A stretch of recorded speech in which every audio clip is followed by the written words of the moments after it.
knowing that they don't understand the answers. Like, I feel really bad for them. Yeah. Although it's comforting for us to realize that even the people who lived and slept and walked with the man didn't get him. Yeah. I always think it's funny, like, in college we had, like, a discipleship class and Disciples of Christ and stuff. And I was like, they're idiots. The disciples. At least in Mark. And the other ones, they're not. So I say let's embrace our unknowing. Yes, yes. And so some of the disciples say, some say you're John the Baptist. Others say you're Elijah. See Elijah. Oh, we talked Elijah. about this before. We just had him in Malachi. In Malachi. We're going to have him again later. It's in the ether. But Peter says, or then Jesus says, well, who do you say I am? Yeah. And Peter, the rock, the Petros, says, you are the Messiah. He gets it right. Yeah, bing, bing, bing, bing, bing. It's like, I think the disciples get it right, like, what, 2 or 3 times? This is it. Or is it? Peter. For and Peter? Mark, absolutely. Yeah. Right in the center of the Right. gospel. 8. It's in chapter 8. The book's only 16 long. He gets it and he loses it just as quickly. And, Because then Jesus says, oh, I have to go on and suffer and die. right. And then Peter's says, like, oh, no. Let me do it. Yeah. Yeah, and so he doesn't get it. And I like it. This is important because it really highlights that theme of knowing, unknowing, inside, outside. Mm-hmm. But I also like it because, especially for the word of the church, is sometimes we do get moments of clarity. And we do have it right sometimes. Mm-hmm. And for all of the stupidity of the disciples, I think that's like the hope for the disciples, is that for a second they get it. And I think that's a word of hope for the church, that, you know, sometimes we understand it, and that when we get that clear vision, when we get that clear understanding, that we should follow it and hold on to it instead of letting it go so quickly. Sure. Yeah. And then That's what I hear about following it with humility from Yeah. Mark, because as soon as Peter gets it and then he messes it up, you know, Jesus gets to call him Satan. I know. But it's a humbling word for the church to realize that sometimes we might think we are in the right and we have the right answer, and we actually don't, and we're actually being a stumbling block to someone else. So it's a wonderful kind of word of caution. Yes, it's weird that there's caution and hope intertwined, and this is why Matthew, I think, or Mark, why do I keep saying it? Why Mark is so challenging and jarring is because you have brief moments that are followed by kind of destruction.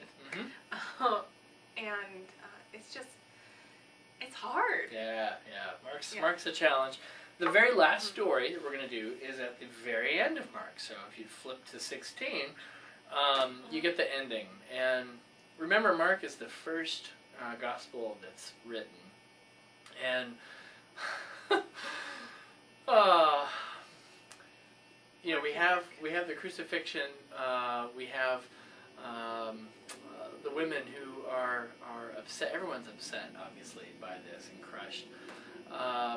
But then the women go to the tomb early the next day, which a lot of women love this story because, you know, the men are frightened and, you know, again, hiding. Outside, inside. Yeah, that's right. Yeah. The people who have the least power are the ones who are showing up in this case.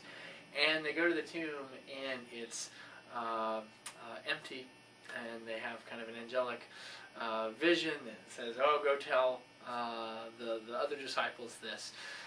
Jesus has been raised." And the very last word of Mark is, the women flee the tomb, and they say nothing to anyone, for they are afraid. Now, how do we know? Why do Nicole and I say with such authority that that's how the Gospels end? It's easy. Here's how. We have a whole... Do we have an original Bible anywhere that you know of, Nicole? No. Like, where's the first version of Mark? Where is it? Is it in the Vatican? Is it in... Well, I like to keep it in my trunk. Trunk monkey. We don't have the original Mark. Nobody No has one has it. What we do have is we dig up in the deserts. We dig up a lot of papyri. So these are these ancient manuscripts that now we can take them back into the first century, at the very very late part. And we've got old Bibles, but nothing that goes back to the original one. Right. What we see is the closer we get back to 70, where Mark was written, those Gospels end, those papyri end with Mark 16, 1 through 8, where they fled, saying nothing to anyone, for they're afraid. That's where those early ones start. The closer you get in time to the 21st century, however, the church is unsettled with Mark not having a resurrection appearance, where they do go and say something, and Jesus comes back, and everybody's happy. And so the church, these nervous monks, say, well, we know because we've got Matthew and Luke, we have these other accounts, let's just add it in. And you even get, language that is, I think, just redonkulous. Yeah. Can I say redonkulous? I think you can. And they're not, the monks aren't trying to be deceitful or anything like that, how we would kind of, like... the church was nervous that Mark didn't end well. Right. There's anxiety here. We do things when we're anxious that are not right. Like, we don't like that they add this, but they thought they were doing something good. Yeah.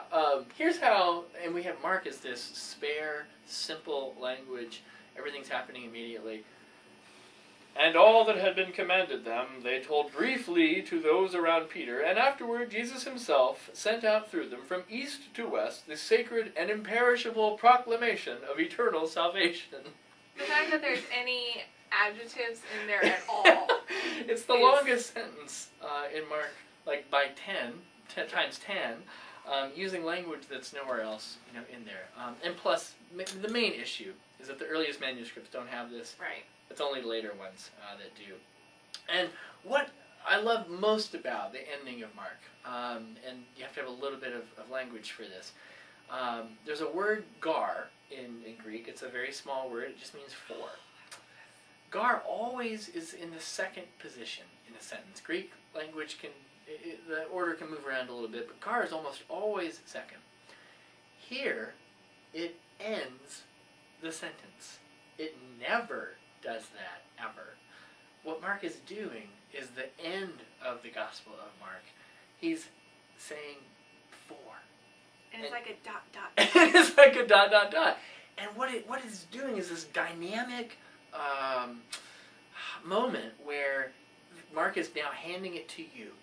So the women are afraid, and they're fleeing the tomb, saying nothing to anyone. Four, ... And the effect is, what are you going to do? If you weren't engaged already. It's a great sermon. Oh my gosh, it's great. I mean, Mark is that sermon that ends with a question of, what are you going to do? Oh, it's great. I love it. Yeah, it's a great moment.